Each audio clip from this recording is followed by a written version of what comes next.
आज का दिन गोंडवाना की महारानी दुर्गावती जी मंडावी का जन्मदिन है।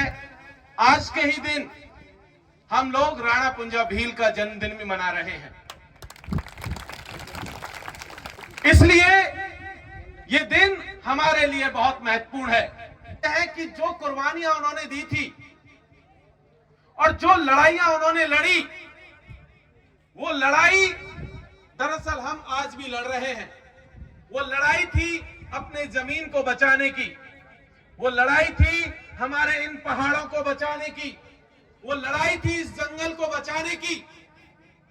और वो लड़ाई जो 500-600 साल पहले हमारी महारानी ने लड़ी थी, राणा पुंजा भील ने लड़ी थी, वही लड़ाई आज की तारीख में हम लोग लड़ रहे हैं। और एक चीज आप देखिए कि आज से कुछ समय पहले तक दिल्ली में, भोपाल में और बड़े बड़े राजधानियों में कोई महारानी का नाम तक नहीं लेता था, दुर्गावती जी का नाम तक नहीं लेता था, लोग पहचानते नहीं थे। लेकिन ये आदिवासी समाज की ताकत है, इस पीले गमछे की ताकत है कि आज के दिन खातेगांव में 11 फुट की प्रतिमा लग रही है। और जब हम लोग खातेगांव में महारानी की गाथा स्थापित कर रहे हैं, इसी समय पर जबलपुर के भीतर आपके डर से, इस पीले गमछे के डर से नरेंद्र मोदी जी भी आए हुए हैं और वो भी वहां पर महारानी का गुणगान कर रहे हैं। आपकी ताकत है कि मध्य प्रदेश के भीतर आज ही के दिन प्रियंका गांधी जी भी आई हुई हैं और वो भी जो है टंटा मामा की प्रतिमा का अनावरण कर रही हैं। ये आपकी ताकत है साथियों। लेकिन कई और चीजें हैं जिन पर भी ध्यान देना बहुत जरूरी है। पिछले कुछ दिनों से जिस तरीके का चीजें चल रही हैं, हमने देखा कि इस देश की सरकार ने कुछ कानून पास किए और जिन कानूनों के जरिए आदिवासियों की जमीनों को छीनने की प्रक्रिया शुरू कर दी गई है।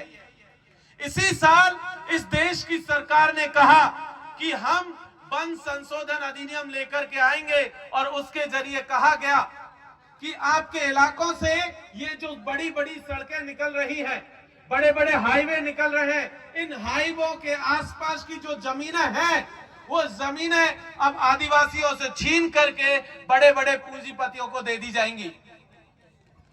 ये कुछ ही दिनों पहले हुआ है। पिछले साल भी इसी तरीके का कानून एक पास किया गया इस देश की सरकार के द्वारा। उन्होंने कहा कि हम इस देश के जंगली जानवरों को बचाएंगे और जंगली जानवरों को बचाने के नाम पर भी एक बिल लेकर के आए जिसका नाम था वन्य जीव संरक्षण अधिनियम 2022। और उसके तहत कहा गया कि हम देश के अलग अलग हिस्सों में 18 टाइगर रिजर्व जोन घोषित करेंगे। ये 18 टाइगर रिजर्व जोन दरअसल ऐसे हैं, जैसे आपने पन्ना में सुना होगा कि पन्ना में जो मध्य प्रदेश का जो दूसरा हिस्सा है, वहां पर 21 आदिवासी गांवों को उजाड़ करके 9 चीते नामीबिया से लेकर के बसाए गए थे। उन 9 में से 8 मर चुके, सिर्फ एक चीता जिंदा है। लेकिन हैरानी की बात यह है कि 21 आदिवासी गांव वहां से उजाड़ दिए गए।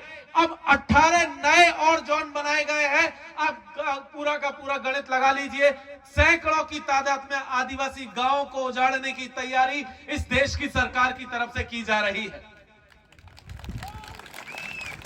तो जब हम लोग यहां बैठे हैं तो हमें यह समझना होगा कि जो इस देश को चलाने की जिम्मेदारी जिन लोगों के ऊपर थी, जो 75 सालों से इस देश को चला रहे हैं, चाहे कांग्रेस के लोग हो चाहे बीजेपी के लोग हो, उन्होंने दरअसल हमारी जमीनों को छीना है, उन्होंने दरअसल हमारा शोषण किया, उन्होंने हमारे जंगल को छीन लिया, उन्होंने हमारे पहाड़ों को बंजर कर दिया है। इसलिए जब हम लोग यहां पर बैठे हैं खातेगांव में, तो अब ये जिम्मेदारी हमारी है कि क्या फिर से हम उन्हीं लोगों को लोकसभा और विधानसभा में चुन करके भेजेंगे, या फिर इन पीले गमछे वालों को जो दिन रात आपके साथ उठते बैठते हैं और आपके हक और हुकूक के लिए लड़ते हैं। ये तय अब आपको करना है साथियों, क्योंकि ये लड़ाई हमारे अस्तित्व को बचाने के लिए है, ये लड़ाई हमारे पहचान को बचाने के लिए है, ये लड़ाई हमारे पुरखों की विरासत को बचाने के लिए है। क्योंकि जब आदिवासी नहीं रहेगा तो ये भी मान लीजिए कि महारानी की गाथा दोबारा कोई स्थापित करने वाला नहीं रहेगा। अगर आदिवासी नहीं रहेगा तो ये जंगल भी नहीं रहेगा, और जंगल भी नहीं रहेगा तो हम सब लोग खत्म हो जाएंगे। और जब सब कुछ खत्म हो जाएगा तो यह सारी की सारी चीजें जो दिल्ली और बॉम्बे में जो लोग बैठे हुए हैं, भोपाल में जो लोग बैठे हुए हैं, उनके हिस्से में चली जाएंगी, और यही वो लोग चाहते हैं। इसलिए इस साजिश को समझने की जरूरत है। पिछले दिनों आपके मध्य प्रदेश के भीतर जिस तरीके की चीजें देखने को मिली, आदिवासियों के ऊपर सबसे ज्यादा अत्याचार, सबसे ज्यादा शोषण अगर देश में कहीं पर है तो वो मध्य प्रदेश के भीतर है। आखिर ऐसा क्यों है कि मध्य प्रदेश में आदिवासियों की सबसे ज्यादा आबादी है, लेकिन उनका शोषण भी सबसे ज्यादा हो रहा है और सरकार में उनकी हिस्सेदारी भी नहीं है? जबकि यहां पर 47 सीटें हैं जो आदिवासियों के लिए रिजर्व है, और बहुत सारी सीटें हैं जो आदिवासी बाहुल सीटें हैं, जहां पर आदिवासियों के वोटर्स की संख्या बहुत ज्यादा है, लेकिन फिर भी आदिवासियों की स्थिति है। हमने देखा कि किस तरीके से एक आदिवासी नौजवान के ऊपर बीजेपी के एक नेता ने पेशाब किया था। हमने देखा कि आदिवासियों के साथ नेमावर में क्या हुआ था। हमने देखा कि देश के अलग अलग हिस्सों में आदिवासियों के साथ क्या हो रहा है। और एक सवाल मैं आपसे यहां से पूछना चाहता हूं, इस देश की सरकार ने लगभग 25 साल नहीं, लगभग 20 साल पहले एक कानून पास किया था, वन अधिकार कानून 2006, जिसके तहत कहा गया था कि देश के तमाम आदिवासियों को जमीनों पर पट्टे मिलेंगे। क्या आपके पास जमीनों पर पट्टे हैं? जरा एक बार हाथ खड़ा करके बताइए कि है पट्टे? नहीं है। आपको पता है सरकार ने क्या कहा है सुप्रीम कोर्ट में? सुप्रीम कोर्ट ने कहा है कि जिन आदिवासियों के पास जिस जमीन पर वो रहते हैं, जहां उनके घर बने हुए हैं, जहां उनके जानवरों को चराया जाता है, अगर उन जमीनों पर आपके पास पट्टे नहीं है तो वो जमीन कभी भी सरकार आपसे छीन सकती है। और यही हो रहा है। आप देखिए ये जो सड़क बन रही है, दिल्ली से मुंबई एक सड़क निकल रही है, आप देखेंगे तो आपके राजस्थान वाले बॉर्डर की तरफ मध्य प्रदेश के हिस्से में देखेंगे, वहां पर आदिवासियों से सारी जमीनें छीन ली सड़क बनाने के नाम पर। इसलिए ये जरूरी है कि हम विधानसभा लोकसभा के भीतर अपने लोगों को चुन करके भेजें, वो लोग जो हमारे साथ दिन रात यहां लड़ते हैं, हमारे सवालों को उठाते हैं, हमारे हक की बात करते हैं, और हमारे अपने लोग हैं। और जब तक हम वहां पर अपने लोगों को नहीं भेजेंगे तब तक वो लोग रहेंगे, और वो लोग इसी तरीके से हमें अपनी जमीनों से बेदखल करते रहेंगे। आज सब देख लीजिए, मुझे पता चला, मैं मीणा समाज से आता हूं, राजस्थान से। यहां पर इस इलाके में मीणाओं की भी बहुत बड़ी तादाद है, लेकिन हम देख रहे हैं कि यहां का मीणा समाज पूरी तरीके से आरएसएस की गिरफ्त में है। वो आरएसएस का डंडा और झंडा ढो रहा है। उसको भी यहां से कह देना चाहते हैं कि आपका भला आरएसएस करने वाला नहीं है। आपका भला अगर मध्य प्रदेश में कोई कर सकता है तो ये पीले गमछे वाले लोग हैं। इन्हीं के साथ आपको आना होगा, और जब तक आप इनके साथ नहीं आएंगे, आपके साथ इसी तरीके का शोषण वहां भी होता रहेगा। इसलिए उनसे भी यहां से यह अपील है कि आप लोग यहां आइए, आदिवासियों के साथ आइए, और उनके कंधे के साथ कंधा मिला करके चलिए, तब जाकर के आप भी बचेंगे और वो भी बचेंगे। अन्यथा एक एक करके सबको मार दिया जाएगा। अभी एक और चीज मध्य प्रदेश के भीतर देखने को मिल रही थी। आरएसएस एक कैंपेन चला रहा है, वो कह रहा है कि आदिवासियों के भीतर डीलिस्टिंग का काम शुरू किया जाए। वो कह रहे हैं कि जो भी आदिवासी हिंदू धर्म को नहीं मानता है, ये पूरा इलाका तो गोंडमाना का इलाका है, गोंडमाना लैंड है, जहां गोंडी अपनी भाषा है, गोंडों के अपने देवी देवता हैं। वो क्या कहते हैं?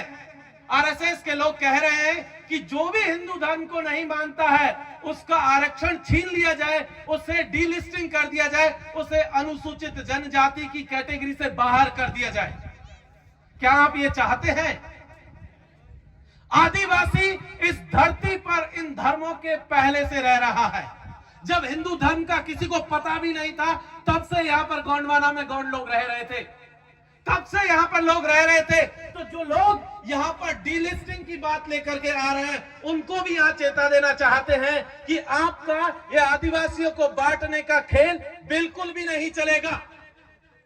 यहाँ जो आदिवासियों की बात करेगा उसी को यहाँ पर रहने का हक होगा, उसी को यहाँ पर लड़ने का भी हक होगा। जो आदिवासी की बात नहीं करेगा उसे रहने का भी कोई हक नहीं है।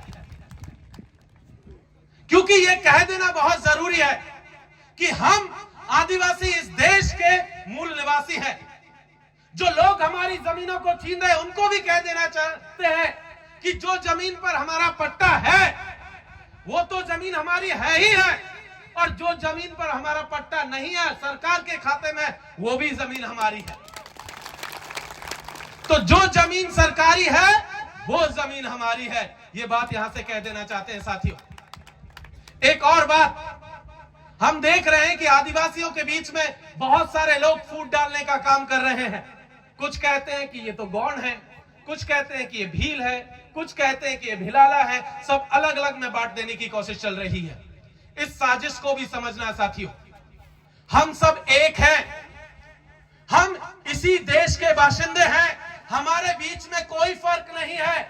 जिस तरीके से एक परिवार में एक मां की कोख से 2 अलग अलग बच्चे या 3 अलग अलग बच्चे जन्म लेते हैं, उसी तरीके से देश के आदिवासी एक मां की संतान है, इसी धरती की पैदाइश है। तो इसलिए यह कह देना बहुत जरूरी है कि आदिवासियों के बीच में भी कोई फर्क नहीं है। भील जो है गौंडों के लिए लड़ेंगे, गौंड भीलों के लिए लड़ेंगे, मीणा भी दोनों के लिए लड़ेंगे, ये सब भी मीणाओं के लिए लड़ेंगे। इसलिए यहां से कह देना जरूरी है कि एक तीर एक कमान, आदिवासी एक समान। बहुत बहुत शुक्रिया। इंकलाब जिंदाबाद, फूल जोहार, संविधान जिंदाबाद।